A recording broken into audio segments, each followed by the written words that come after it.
in the name of Jesus, be gone from me, you devil.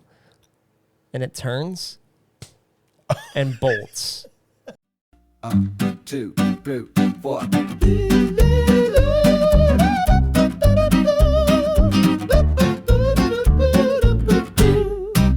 What's up, everybody? It's the STUMIN podcast. Hey. Thanks for joining us. I'm Greg. This is Danny, also up? known as Daniel Tiger. That is how some people know me as. Yeah. Somehow we've done 21 of these now already. It feels like and we've you guys only are done still 20 listening though, for some reason. There's an episode that we can all forget. It's the from our collective episode memories. we don't speak about. Episode that'll live in infamy. All right, we're just gonna dive right in. Got a couple quick questions to throw at you, Danny. This one has, I don't even know that we're gonna address the question directly, but Okay. I'm concerned for somebody. Okay. So the question starts off with the word why, but it has 4 Y's at the end of it. So it's like anguish. So It's like, why? why? Why do people keep ripping paper while I'm chewing food? Oh no. This has come up 3 times now. If Do you need help? If you need help. This feels like a psychological issue at this point. I don't feel like you need counseling. this is not a situation people are in not regularly. okay. Like if this is still happening to you, your I'm cry gonna- for help has been heard, and I'm gonna ask we're this- here for you. I'm gonna ask the same question that I've asked like probably every time we've talked about this. So what was read it again? So Why do people keep ripping paper while I'm chewing food? why do you keep chewing food while people are ripping paper? Maybe it's a you problem. Like- Have you ever looked in the mirror? Like what? I'm gonna start saying the problem is you now. If this continues, why are you eating food in places where people are ripping paper? It's not something that comes. I was up. trying to think about like what are the situations in my life where I'm around someone ripping paper, and I couldn't come up with a single like regular scenario. I don't know. I feel like somebody's just, they know you hate it and they're doing it on purpose at this point. That's the only thing I can think of. Yeah, this person, whoever, they're not putting their name on it. So their cry for help Please has come gone. forward. Yes, we need to know. Reach out to us. We'll pray for you. Like I don't understand why are you eating food in places where people are ripping paper? What are these places? Are there other places that you can eat food? Because 99%, maybe 100% of all the places that I eat food It's are over. have eaten It's food. over 99%. I Like, will say in high school, like I could see if you're in like school and you're like eating food and there's like somebody just, but why are they ripping paper? And why is this enough of a problem? I could see that happening one day, but like it's a regular occurrence. It's weird to me. Okay, this is a deep theological question for you, Danny. Love it. Hopefully Those are my you can favorite. share some insight. How did Adam and Eve not freeze during winter in the Garden of Eden? How do they not freeze? So before we talk specifically about the Garden of Eden and what may or may not have been going on there, whoever wrote this question, I don't know if you know this, but like the world is at minimum thousands of years old. And it's only like the last 100-ish years that people had furnaces and stuff. Yeah. Like they just had to stay warm in other ways for pretty much all of history until like the recent past. I don't think staying warm in the wintertime was just a Garden of Eden issue. It's been an issue for most of human history. I mean, it still is an issue. We just have technology that keeps us warm. Yeah. That's a good point. I didn't even think about that. The scope of the question is not limited to the time in the garden at all. Yeah, like how did Abraham stay warm? Yeah. How did anybody pre 1850? Probably sooner than that, honestly. I mean, the Industrial Revolution was the early 1900s. People didn't have like outside of like a wood burning stove or fireplace. Yeah. So, yeah. I mean, what do you think though? What do you think wintertime was like in the garden? Couple things. Yeah. Fire. Pretty helpful. Like that. I think that's a pretty good one for keeping warm. And then you also got to think about like, I mean, do you think the question's based on the fact that they were naked? Is that why they're like, it's extra cold for them because they were just walking around? That is a good point. unclothed. I was thinking like after the fall. Yeah. So that is a really good point. I think this is where I'm going to land. I don't think it was cold in the Garden of Eden. I think winter, despite what all you people argue with me about, is a post-fall. Winter, winter is a consequence of sin. We wouldn't have cold weather if you people had not eaten the apple. It's like Adam what and C.S. Eve. Lewis said in Chronicles of Narnia. It's always winter, but never Christmas. And they didn't have Christmas yet in the Garden of Eden, so it was just winter. Yep. That's an interesting take. Yeah. Yeah, I didn't think about it like pre-fall. I guess pre-fall it would have just been like supernaturally just chilling. Like not the other argument you can make outside of just me taking the stance I want to make the stance because I hate being cold. Like it wouldn't matter what the temperature is pre-fall because the world's perfect. Like, yeah, there's no death, there's no pain, there's no suffering. Like they're in kind of the Middle East / Iran kind of area, so we're not talking like Danny's found the Garden of Eden. Everybody, we're gonna pull a map up. It says the rivers. It's the Tigris and the Euphrates. Yeah. And so like they're not like in modern day Russia, you know, just like hanging out. Yeah, it's not like Siberia. They're not like So it gets cold in those places for sure, but it's like Texas cold, not like, which like Texas does get cold. We're proof right, like it's happening. Yeah. But it's not like north cold, you know? So you have that going for you. Yeah, if you're not listening from the South or from Texas, pray for us because it's supposed to be below freezing this weekend. It's crazy. We're gonna. Who would have thunk? Who would have thunk? Scary. And then scary. Post fall, I mean, you just got animal pelts, you know? Just go and like shear the mammoth. Yeah, I mean, post fall would be. I don't think Adam and Eve had it any different than people 500 years later than them. Like you're just trying to use the elements at your disposal to keep warm. But also, early human history, biblically, we trace back to a warmer region of the world. So I don't think they were dealing with like -20 and like that kind of weather in that area. But I mean, there are plenty of people who did live in that kind of weather without modern technology throughout history as well. Just a lot of animal pelt, a lot of fire. Yeah. So, if igloos, isn't that a thing? Like igloos are insulation a thing with how you make it. It's insulated. Yeah, the ice insulates, and so then like you keep your warmth inside. So igloos. Do they have fires in igloos? That would be crazy. Interesting. I don't know. Probably not. Any of you have experience with igloos? Let us know. If there are any Eskimos watching, let us know. Yeah. How you do it? I don't know. But so conclusion, cold is because of sin. Moving on. So my daughter said she wanted to. Whoa, you're still on this. If cold is a product of the fall, is hot cocoa a product of cold? Like, would we drink? Oh my gosh! Would we still have hot cocoa if there wasn't cold? You've just poked a hole in my belief system. Well, no. Here's my theory then. Hot cocoa is God's blessing. Oh, it's His mercy on us. It's His mercy and blessing. See, through the consequences of sin in the fall, God blessed us with hot cocoa. Yeah, because like there's also wolves in sheep clothing, coffee. Disagree. But also, if it wasn't for the fall, we wouldn't have Chick-fil-A. Amen. So it's God is sovereign. God's mercy is good, and they're new every morning. That's true. Paige, my oldest daughter, she's in your small group. Yeah. She asked if she could do a podcast with Melchizedek. So what do you think? It's problematic. Melchizedek. I'm still working with him on his theology. Oh, his Greek is pretty good. That's tough. That's tough. But yeah, his theology is just not straight. I'll pray for him. I didn't. That's sacrilegious to say I'm praying for your dog and his salvation. I wanted to have him on the podcast because I wanted to ask him the question from the great theologian Walt Disney. Okay. He claims all dogs go to heaven, and I wanted to know Mel's take on that. But I think it's a given. You're just like, I'll answer for you.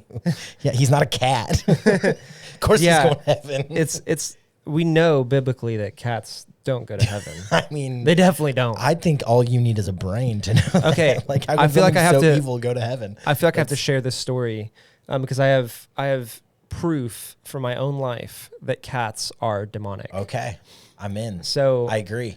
This was actually at like I think it was middle school camp when we went to Buckner. Okay. And like, 2022. Yeah. yeah. And so I, like, after we finished all of our stuff, like probably 10, 11 o'clock at night, I walk outside and I hop on a phone call with Megan just to kind of catch up. And I'm like a pacer. Like, I walk around when I talk on the phone. So like I cover some ground. Yeah. And there's if I need to get my steps in, I just make a phone call. Yeah. Yeah. And I sense a presence following me. And there's a shadow, like a black silhouette that's following me everywhere I go. And I'm like in the dark, like we were just there. talking about Harry Potter, and I'm like, it's a Dementor. and then everything got icy cold in the summer in Texas. And I was just sad. Yeah. I felt all the happiness drained from me. So no, I felt like there was something following me, and I see this black shadow following me. And I get close and I'm like, this sounds exactly like a Dementor. And I get close enough. I are. turn and like approach it to see what it is. And I get close enough, and it's a cat, a black cat that's following me. And I can like approach it, and it's not going to do anything. It just stands there. So then I keep walking, and it keeps following me. Yeah. And eventually I turn around, like I try to like wave my hands at it, like do that to get it to run, and it doesn't do anything. It just sits there. So it keeps following me. And then eventually, finally, I decide to turn around, and I say to the cat, "In the name of Jesus, be gone from me, you devil." And it turns and bolts. And I did not yell. I said it literally in the tone that I just said it right now. I didn't yell. Yeah. I didn't like wave my hands. I just said the words very calmly with authority, and it just turned and... The enemy will flee at the name of Jesus. Right. I've seen it. We have triggered cat people to like the millionth degree on this podcast. But listen, I've lived with cats. I don't recommend it. Yeah, you know, it's funny because like growing up, I thought I was a cat person because we always had cats. Oh. So then we saw the light. So then we got cats when we got married, and then I realized, oh, I just wasn't dealing with all of the horrible, ridiculous things about cats. Like they're terrible. Yeah. They poop on everything and pee on everything, Oh, yeah. and they walk in their poop, and then they walk on your table and your counters. And we made it a whole episode last week without saying the word poop, by the way, and I just ruined our streak. We're back. But feces is one of the main reasons I hate cats. Because they spread it all over your house. Like if you did like a petri dish swab of a house with cats and without cats, you would find a lot of cat fecal matter. and I would venture to say more than like a trained dog. For sure. Because like people will say, oh, dogs pee and poop in the house. And it's like, well, if you train them. Yeah, I mean like very rarely, and only when my dog is sick does anything like that happen. And like, but even at that point, my dog is never on the surfaces that I eat from. Yeah. And like a cat just goes wherever Everywhere. it wants to go. Everywhere. And people are like, well, my cat doesn't. And I'm like, yeah, it does. I don't, you might just allow it. Yeah. Are you with your cat 24/7? Because it roams your house freely. You just think that you give your cat permission, but the reality is the cat just takes it for itself. Oh man. Yeah, I lived with a cat with a couple cats in college. I lived with a cat. It's such a weird statement. It's an awful statement. They were my roommates. Yeah. And that was more than enough. The cat, the cat kept trying to like climb onto my bed and sleep on my bed, and I would shoo it off every time. And it always came back, not because it liked your bed, but because it knows you didn't want it there. Exactly. That is everything. It did not know about sleep cats. on any of my other, because I live with two other guys, and she did not sleep on any of their beds. Yeah. She always, like in the morning when she got up, she would immediately go down to my room and try to hop on my bed. And I would like be working on my computer, doing my like homework or whatever, doing my schoolwork. And I turn around, the cat's back. And then I would shoo it off, and then it's back again. And then my closet was like the only door that was like pretty much regularly closed, like most of the time. Like my roommates left their closets and their doors open and whatever, and the bathroom doors were left open. But my closet was apparently the only door that she could not access at will whenever she'd want to. So she would just walk up to my closet door and just sit there and meow. Ugh. And I'd be like, dude, no, like I'm not letting you do that. And then she would just sit there and just stare at like the vacuum for 3 hours. And I'm pretty sure she was just talking to other demons in that moment. So listen, I got beef with cats. Yeah, I'm not a fan. First Peter says that First Peter 5 says the devil prowls around like a roaring what? It's not like a roaring dog. It's a roaring cat. It's just a big cat. The Greek word is cat. It's actually it's leon, which is where we get lion from, but it's actually a cat. It's cat. Yeah. I mean, I'm no arguments here, man. Like I said, I grew up thinking I was a cat person, but like once you free yourself from that and you get a dog, Life is so much better. I mean, it's just, if you have a cat right now and you're mad about this conversation, Just try. just try to not have a cat and see how much better your life is. Just get a dog. Like, dogs are happy. Why do you want grumpy people around you? And I know cats aren't people, but you know what I mean? Yeah. Like, so much negative. Like, life is negative enough. Cats just hate You come everything. home and the cat's like, "Oh, I see you've returned human." Yeah, And then are I you come gonna home feed from me my now? dog. If Yeah. not, I'm gonna meow relentlessly, and then even after you fed me, I'm gonna poop in my box. I'm gonna eat the middle of the bowl, and when I see the bottom, I'm just gonna meow for the rest of eternity until and then you I'm fill gonna it back up. go poop in my box and then I'm gonna and demand rub it that all over you my clean- paws. and demand that you go and clean that up. When I come home, And if Melchizedek, you don't clean it up instantly, the next time I have to go, it's gonna be on your carpet, buddy, Yeah. or on your bed. it's happened. But when I come home, my dog's like, "You're home. I'm so glad you're here. Let's hang out." Even if I don't want to hang out, then he's gonna go and chew his bone and have fun. The only problem with Mel getting excited is He's 90 pounds. He's so big that you're actually in danger when he gets excited. Yeah. That's the Like, problem okay, there. buddy, let's calm down.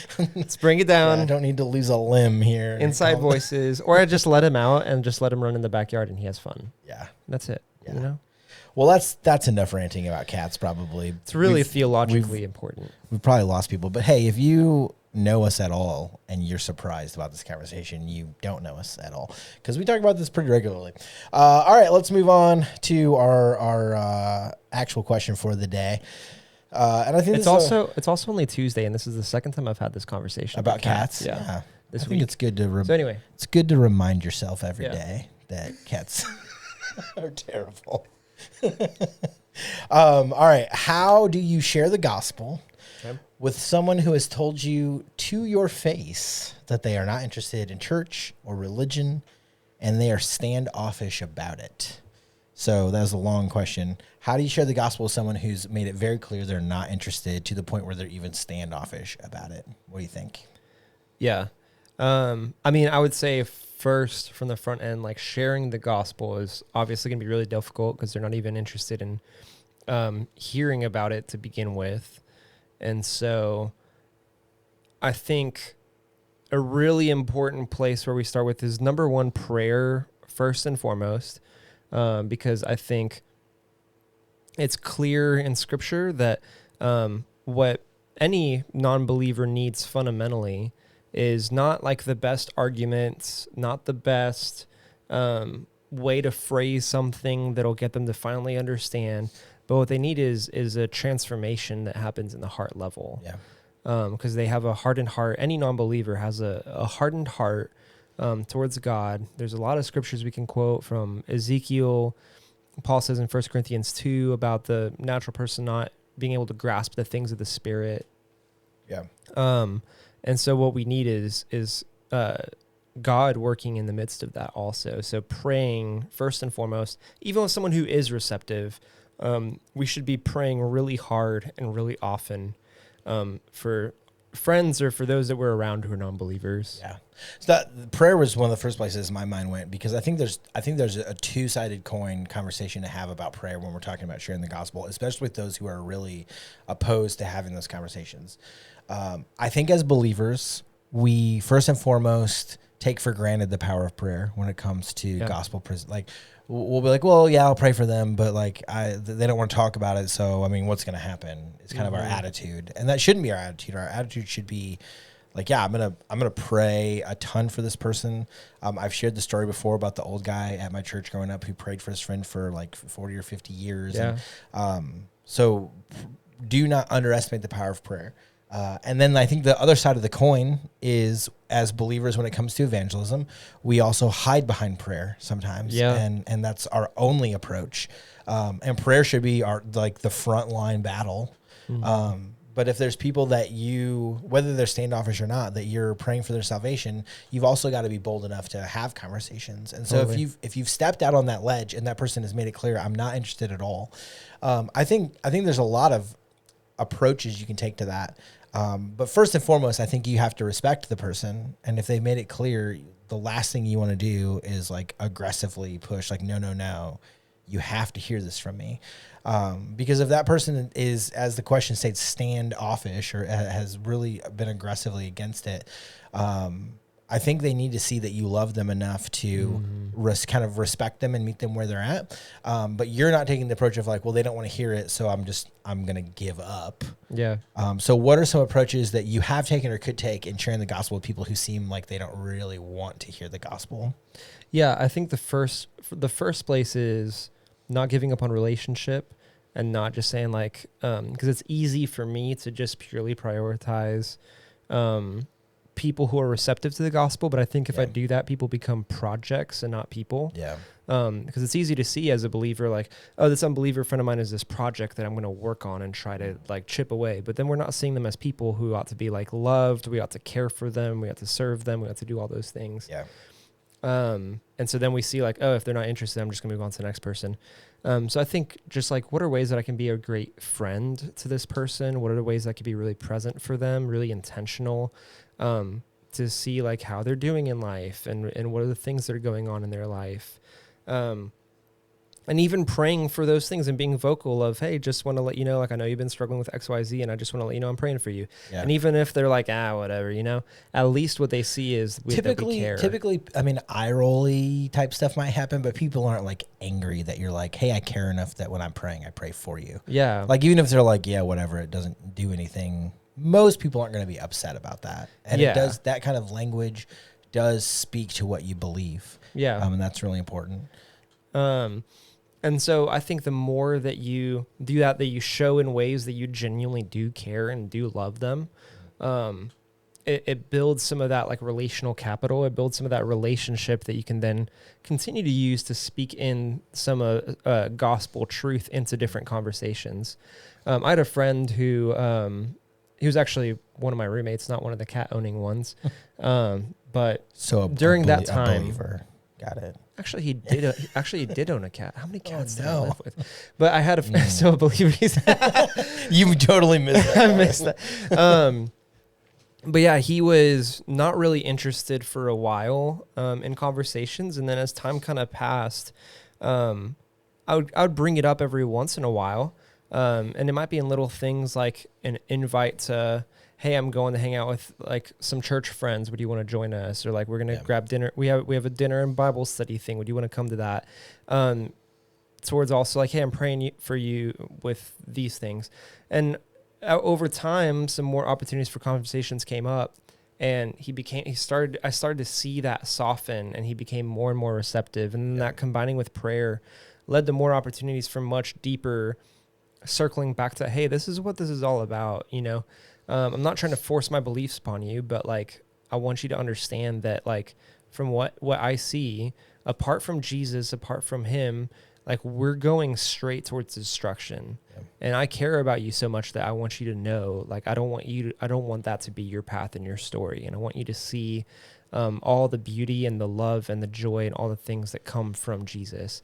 So being intentional and then being patient and walking in that relationship. Yeah, in that vein, like I would argue or encourage you to think about who we are as humans according to what God says in his word, like created in his image for the purpose of having a relationship with him and bringing him glory. And anybody that's not living out that purpose, the things that they chase are going to fall short of fulfilling them in their life. And so when you have someone who just doesn't want to have God conversations and doesn't want to hear the gospel, making the commitment to that person to love them well and be a good friend and not just a project, as Danny's saying, it's going to give you opportunities in those moments in life, inevitably, where their fulfillment falls short or when like life is hard and tough. And if you're the person who's there for them and cares about them and they know that, there's going to be heart softening moments that happen. I like just thinking about the way I've had conversations with even some people like in our family that need to know the Lord, they're so much more receptive to godly talk in hard life things, and they know that you care about them and love them, so they're willing to have, like, I think about like at funerals and death of loved ones and things, like there are moments in life where we're forced to face the reality of our mortality and our spirituality, and that like those things are just a part of us whether we want them to be or not, and we can ignore them on happy good days. And so just the people in your life, committing to pray for them and love them the way Jesus loves them consistently, is going to earn you the opportunity on those heart-softening, difficult moments to speak the truth of the gospel. And that's a reality, is most of us, if you think about your story, I think about my story, like we didn't realize our desperate need for Jesus on the day where we were killing it and everything was going well. Yeah. It was in a moment of weakness and brokenness where we realized, I'm not good enough. I can't do this on my own. And so we're just trying to love people well and be true, good friends, and love them the way the Lord loves them, and praying for those opportunities. And when they're there, praying that God will use those to let us speak. Yeah. A quote that I like to use a lot, C.S. Lewis said, don't base your life on something that you might lose. And I've used that in conversations with lots of folks where when some of those things start to fall apart, like for example, someone that I know who one of the most important things to them was family. And that was the place where they found value, where they found meaning and purpose in life. And that's something to do when you're walking relationships with people, is just, hey, what are these people basing their lives on? What are the things that they find value and meaning and purpose, and find ways to kind of poke at those a little bit. Because what happened with this person was family was what their life was all about and what mattered most. And then family drama happened. Yeah. And like serious family drama where there was some real kind of rifts and some real hurt and stuff like that. And that was an opportunity for me to say, hey, you know what? Like I know this is really hard, and it is. And that's real. The pain that you feel from these relationships is real. But can I also tell you that something that I hold on to a lot is don't base your life on something that you might lose. And I see that you've built your life. Your life is built on family, and that's the most important thing. That's the central thing. But what you've built your life on is something that's broken, because humans are broken. And so can I offer you something else that you can base your life on, that even when you run into family drama, it's still going to be hard, but you have another foundation that you can run into the family drama with. Yeah. And then you can find that real lasting peace, real lasting purpose that nothing can take away. And all of that ultimately is going to point to Jesus. Yeah. I think that's really helpful phrase to just remember and hold on to. And just remembering that I think most of us, not all of us, because some of us have stories that probably are outside of this, but most believers that I've talked to about their story, when they came to saving faith in Jesus, it was they went to or had someone who loved Jesus in their life, who was caring for them and helping them understand it. And what's also true for a lot of us is it wasn't like the first time we heard the gospel. Yeah. We just like fell on our knees and we're like, oh, this all makes sense now. For me, like I heard the gospel at church my whole childhood and didn't really grab a hold of it. And I know that there were godly people praying for me. I know that my brother was praying for me regularly. And so years and years later, I said the prayer when I was 4, I got baptized when I was 7. None of it meant anything because I didn't know Jesus. And then I was 17 when God got a hold of me and used those people who were praying for me and some spiritual leaders at a different youth group that I had ended up with, because I was just chasing some girl that I liked across town and she didn't even show up. And so I'm just like at this youth group, like, great, now I'm stuck here. And like God used people who like genuinely built a relationship with me and loved me there. Yeah. And it wasn't even that night. It was still months later, right? And I think that sometimes we put the idea of evangelism into a box where it's like, I was bold and had this conversation. If it didn't work, I failed. Now I'm a failure. And that's a dangerous approach to evangelism, because most conversations are going to end not being sure where the person is at, or being sure that they're against the idea. It's not usually like I'm bold enough today and I share the gospel for the first time and now this person is like following Jesus. Does that happen? Yeah, and celebrate when it does. But most stories I'm aware of are people who had a hard heart because we're sinners and we're broken and we're prideful, and God used hit a believer or many believers to show them regularly their need for Jesus, and their heart was softened through that. And so be consistent and try not to offend a person who's standoffish to the point where they won't speak to you anymore. Yeah. But don't be afraid to be bold, especially in those moments where there's opportunities to speak. But do it through love and try to make sure they know you love and care for them. Because if someone knows you love them and want what's best for them, even when they disagree with you, it's probably not going to be relationship ending. Yeah.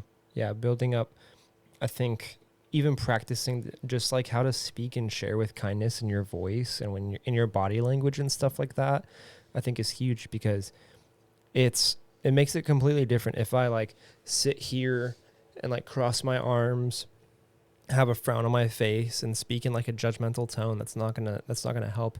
Yeah. But speaking with like a tender heart, with compassion, with kindness, remembering that when you are a believer talking to a non-believer, that non-believer, if they're going to share what they believe, it's probably going to be offensive to the gospel, because they probably believe broken worldly things. And like too often our approach is like, I have to attack and correct these things. And that's not really what evangelism is. Evangelism is showing people to the hope of Jesus so that they can surrender to him and he can work out all of the brokenness in them. Yeah, I can sit there, I can argue atheism or Gnosticism or whatever other worldview or religion we want to call out. Like, we can sit here and argue it to death, and that's where like apologetics is great, because we have all the, so many great arguments and so many great things we can leverage. But that's not the goal. My goal is not to disprove evolution. My goal is not to, disprove XYZ. My goal is to show Jesus. Yeah. And so that's what I want to spend my time doing, is talking about that hope. Sharing your testimony. The movie God's Not Dead is corny in a lot of ways. Yeah. The one line that I think they like nailed above all others in that movie is when the reporter is with the newsboys and she's just asking them all these questions because she can't believe that they believe in God. Yeah. And one of the guys says, well, that's where our hope is. Where's your hope? Yeah. And like, I was like, that's such a good, simple question. Just like when people just refuse they don't want to hear about it. Like, just the idea of just being like, I would love to hear like what you believe about life and where you find your hope. Yeah. But once again, just remembering all conversations with non-believers, it's good to kind of meet them where they're at and understand where the faults in the things they believe about who we are and why we're here and what happens after death are. But the response should be, well, can I tell you what I believe about Jesus and where my hope is? Not, let me tell you why you're wrong about all of those things. Yeah. And then another thing that I'll say too is that one of the big messages in like student ministry that you had grabbed onto off of like the book of Romans especially is let the gospel shape the way that you live. Yeah. And that's why Jesus uses a lot of this language, like he talks about in Matthew, of if you only love those that love you, like what are you doing different from the Gentiles? How are you any different? That's why throughout, like Jesus says and the apostle says, like by this we know, or by this they will know that we are from God, and all these other things. If the gospel doesn't shape the way that we live, I mean, there's a lot of questions we have to ask when we're in that place. Yeah. But if the gospel doesn't shape the way that we live, how is that going to build that kind of curiosity and that kind of opportunity for the gospel to flow through that, for the conversations? I think the other thing that we might know in our testimonies is that one of the reasons why the gospel was so impactful or so meaningful is because for many, like, we see other believers who love Jesus and we see what's different in them. That was in my story. Seeing from my brother, just a lot of the transformation. And you're still gonna wrestle with sin. The gospel isn't gonna transform every part of your behavior here and now immediately. But work with God to kind of chisel down some of those things in your behavior, to kind of soften you, to build up kindness, to build up compassion, to build up patience and self-control. All those things, as you build those things up, you as a person bring forward this compelling message. Spurgeon said, so we talk about like the Bible is like the light, right? The lamp for our feet, the light for our path. Spurgeon said the Bible isn't the light for this world. The world doesn't read the Bible. The world reads the church. The world reads Christians. So Christians are the light in this world. The like city on the hill, the lamp. And so try to live in that way that the gospel shapes you so that people see your love, people see your compassion, your kindness, and they see that the gospel is actually transformative and it's not just some other religious message. Yeah. Yeah. So some questions you can ask yourself in there are, if I share the gospel with this person, how will they look at what they know about me, and will it line up? And if not, then you've got some work to do in your own heart. And then just asking yourself questions about, like, what are my motivations when I'm talking to this person? Is it to prove all of their sin wrong, or to show them the hope of Jesus? Yeah.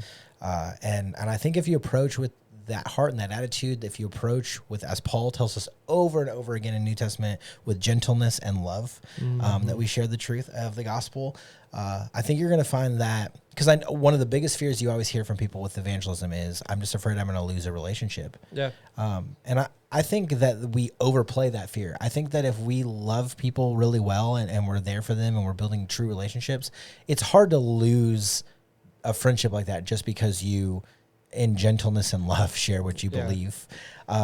It's when we're aggressive and when we just want to make sure the person knows that they're wrong, or we want to come off as we're condemning them to hell, or just frustrated that they won't see our point of view, that we're risking relationships. And the Bible doesn't ask us to do that. The Bible asks us to trust God to be the one to save, to trust God to be the one to change hearts. The Bible calls on us to share our stories, to share the story of Jesus, to do it with gentleness and with love. And that's very freeing, because we're not called to fight a battle against every non-believer. We're called to love them and care for them and to be friends with them, and to gently, lovingly, but passionately share the hope of the gospel with them in every chance that we have, in every way that we can. Yeah. And even if, like Greg said, most of your relationships, most of the, like, when you have gospel conversations, you'd have to go pretty far to completely shatter a relationship. Yeah. But it does also happen. And even if it does happen, and like, I know, there's someone close to me who lost relationships with family members because of the gospel and some of the things that brought about. And she approached those conversations with tenderness and with gentleness. And that was just her family being who they were and being as hardened as they were. But even if it certainly can happen. Don't hear me say that it can't. I just think that we overplay that as in our fears. But even if it does happen, like even if the worst in those relationships happens, that's what Jesus says in John 16. We've been walking through that in Young Adults Bible Life. Jesus says in John 16 that, like, hey, people are going to reject you, and know that they rejected me first. And what's so striking to me when I was teaching through that passage a couple weeks ago is, we're not going to go through conversations. None of us are going to navigate a conversation and a difficult conversation better than Jesus did. Yeah. Like, you're not going to share the gospel. You're not going to confront people's sin. You're not going to confront their idols any better than Jesus did. And Jesus did that, and he was still rejected, and he was still killed for it. Yeah. So we should know, like, it should give us some peace to say, you know what, like, if Jesus did that, then just because people might reject, just because this might happen, it doesn't mean that I messed up. It doesn't mean I broke something, but it does mean that I've been faithful to try to walk along he did, and in the way that he did. And so just know, like, that might happen. I've been cussed at to my face before because of what I believe. When I was trying to share with gentleness and peace. Yeah. And that was a moment to say, you know what? Okay. Like, so it is. And I'm going to still pray for that individual. That individual still comes to mind often. Yeah. But yeah, Jesus, it's the same thing for that Jesus faced, know? Well, not the same thing that Jesus faced, but you know what I mean? Jesus faced rejection. Absolutely. There's also just a reality where to not share the gospel because of fears of things like rejection, or even fears of your own shortcomings, is really the most selfish choice you can make. Yeah. Because the Bible's called us to this, and people desperately need to hear the hope of Jesus. And we hide behind too many things, and we just need to be more bold about the willingness to share our faith. Yeah.